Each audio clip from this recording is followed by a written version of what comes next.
I saw this trend on TikTok where people are doing this 100 days public speaking challenge. So they will come and just talk about a random topic for 100 days. It can be different things, but what I want to do on my day one is talk about the power of gratitude and how comparison really is the thief of joy, right? The thief of joy.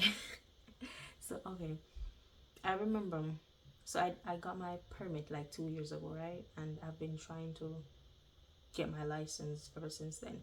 But I have this fear of driving that I don't know where it's from. I think maybe it's just something that is just in me. I don't know. But I don't really feel that way anymore. But before, I'm telling you about before. Before, I used to have this really bad fear of driving where I really genuinely was scared to drive. But I had to do it, you know? And so I did, I took the test twice and I failed it. I'm going to do it again, but yeah.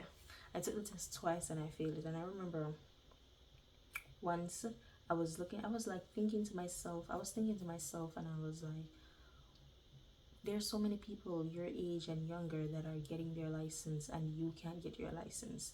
And how I wanna, what I wanna put this into, so yes, I'm in university. So that's what I was saying to myself. And I'm in university at this time. So, you know, I'm surrounded by people that they all have their license. Most of them have their license, if not all of them, right? And what I want to say is, in that moment, I wasn't looking at the things that I had. One example was I've been in uni for like 2 years, so I'm a sophomore. I'm gonna be a junior soon. I've been in uni for 2 years, and throughout those 2 years, my GP, the lowest my GPA has ever been is 3.7. And I'm not. This is not to brag or anything, but it's just to show that there are so many students in college that are failing, and I'm not failing, right? But yet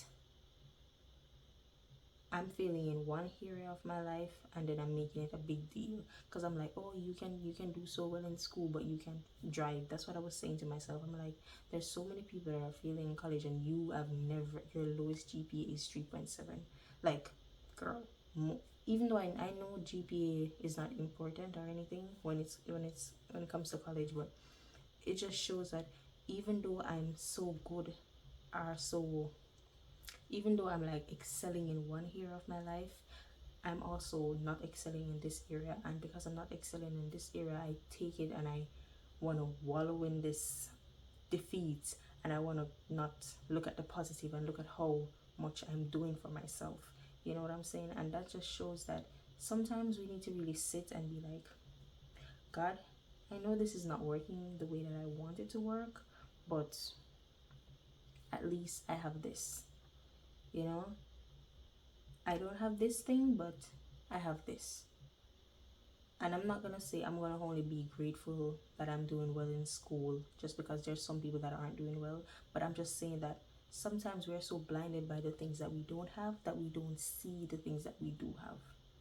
You know, and it's just it's just really interesting for us to just sit and think about the things that we do have. Think about the things that you have, you know, and stop thinking too much on what you don't have, because comparison really is the thief of joy, you know. Because in that moment, I really, to really and truly, in my head, it was as if doing well in college wasn't nothing because I'm not driving, you know. And that sounds so silly, because come on, that's even probably a way bigger deal, because you're paying for college, you know. You need to actually pass your exams and so on. So just stop comparing yourself to others. Many people have worked hard to reach where they are, and you should too. And don't compare. If you're gonna compare yourself, compare yourself, not to feel bad about yourself or whatever. But yeah, that's all I have for today. This is day one. Yeah,